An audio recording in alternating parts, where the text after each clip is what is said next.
根据英国研究指出，狗狗的生物本能在喂食饲料后，会留下一部分饲料，不会全部吃完，并把剩余的饲料埋起来。嗨，大家今天过得好吗？我是埋料犬犬。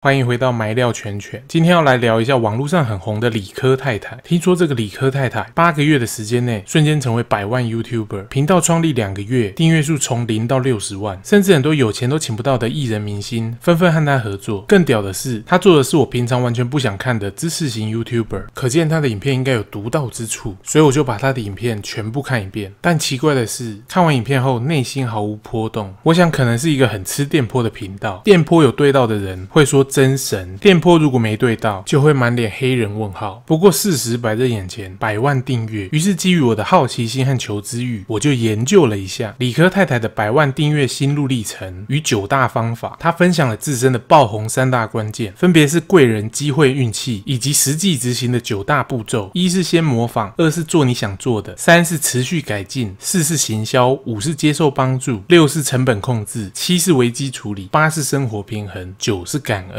看完的感想只有4个字，4个字，坚持到底。理科太太在影片里讲过一句话：一天很长，10年很短，就呼应了这4个字，坚持到底。他的意思是说，如果你没资源的话，一天就会觉得很漫长，因为你都在辛苦的替别人打工嘛。如果你资源多到爆的话，10年很短，因为很爽，秦始皇都爽到想要长生不老。所以坚持到底的秘诀在于本多终胜，资本多，最终就会获得胜利。如果你的资源够多，资本够多，你轻易放弃的话，比赛就结束了，你就输了。我们要先厘清一个概念，就是理科太太曾经介绍过的一篇赛局理论。大家放心，我没有要讲，你以为我听得懂哦？反正你就把它当做一个可以帮助你决策的方法，但仅限于用在某些明确规则和条件的赛局上。简单的说，就是例如打篮球、考试都有明确的胜利规则，或者是你玩 PS4， 只要达到特定的条件，就会跳出成就奖杯，就算是胜利了，我们称之为有限赛局。理科太太的赛局理论就讲到这里。但如果没有明确的规则和条件的赛局，而且还会持续变化，就像玩一款 MMORPG 或者是一款手游，当你的资源耗尽或意志力耗尽的时候，你就会退出这场游戏，比赛本身却不会结束，只是玩家换成其他人了。因为没有明确定义胜利的条件，胜利也只是暂时性的相对优势，只能想尽办法持续保持优势。就算取得优势，没有跟上赛局变化，也是随时都有可能退场。所以考验的是你的资源运用、决策能力以及意志力。如果全部人都退场了，留到最后的那个人就是赢家。简单说就是玩 PUBG、吃鸡或 Apex 英雄的概念，可以简称为无限赛局。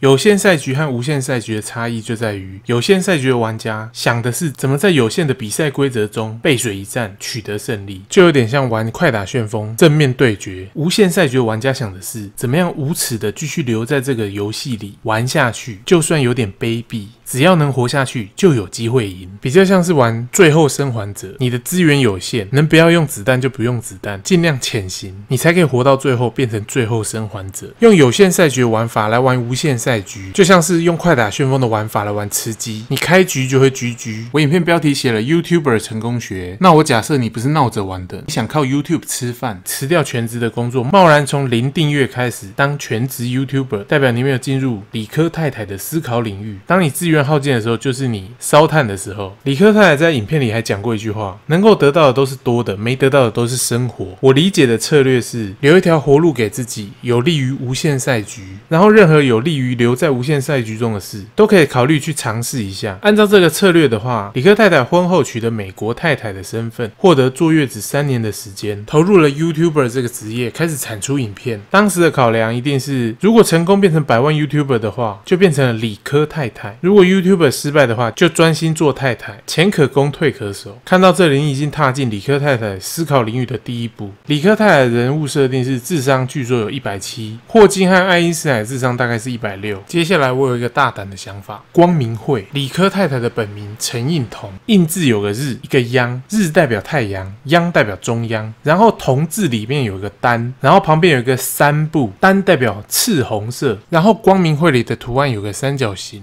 所以这几个字根我们可以联想到一个三角形的太阳发出赤色的光芒，在天空的正中央。映彤的中文读音映入眼瞳，眼睛一直被认为是共济会的著名标示之一，也可以称作为上帝之眼，也叫做权势之眼，意思就是能看透世间万物的眼睛。我们熟知的$1背后有一个未完成的金字塔，顶端有一个眼睛图案，在金字塔的上方如同太阳一般照出光芒。欧美许多知名的权贵人物、成功人士或者是一些超级有钱人都是共济会的会员。共济会是由精英组成的，精英中的精英在组成的光明会，如同金字塔的顶端。美国好莱坞艺人有不少是共济会或是光明会的成员。光明会通过好莱坞的电影虚构情节，让大家在之后的真实事件中会以为那些都是电影虚构的情节，例如外星人、蜥蜴人、宇宙的真相、复仇者联盟。这样万一有目击者看到事情的真相，大众就会觉得根本是你科幻电影看太多了，这样有助于稳定社会的民心。光明会一直是一个神秘的地下组织，宗旨是在建立一个新世界，并且秘密操纵着世界的运行。看这一张美钞，上面这张图周围写了一圈字，然后画一个六芒星，这个六芒星各个角指向的字母合起来就是 Mason， 就是 Freemason 的 Mason。共济会的英文名就叫 Freemason， 英文字面的意思就是自由石匠。Freemason 是由欧洲中世纪的时候一个石匠工会演变而来，石匠在当时社会地位非常高，掌握了所有建筑技术和科技知识的顶级人才。而理科太太读的生物科学，她大可以取名叫生科太太，但硬要叫理科太太，因为理字里藏了一个玉，玉是一种矿物，暗示着共济会的 Mason。我们再把理科太太的本名陈映彤计算笔画，陈10画，映9画，彤7画，10加9加7等于26，2加6等于8， 8倒过来就是数学符号里的无限大。为什么理科太太不叫理科人妻或理科嫂子，要叫理科太太？为了要暗喻数学符号里的无限大，中文字比大还要大的称之为太。 Mason 无限大，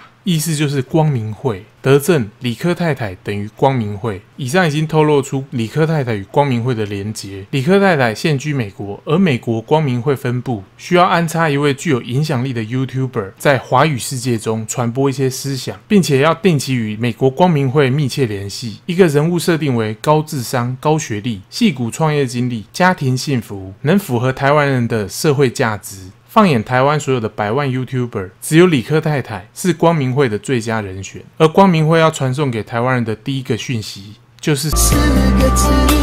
坚持到底。我觉得我好像说太多了。对以上有兴趣的话，可以去订阅理科太太的频道。大概就这样，拜。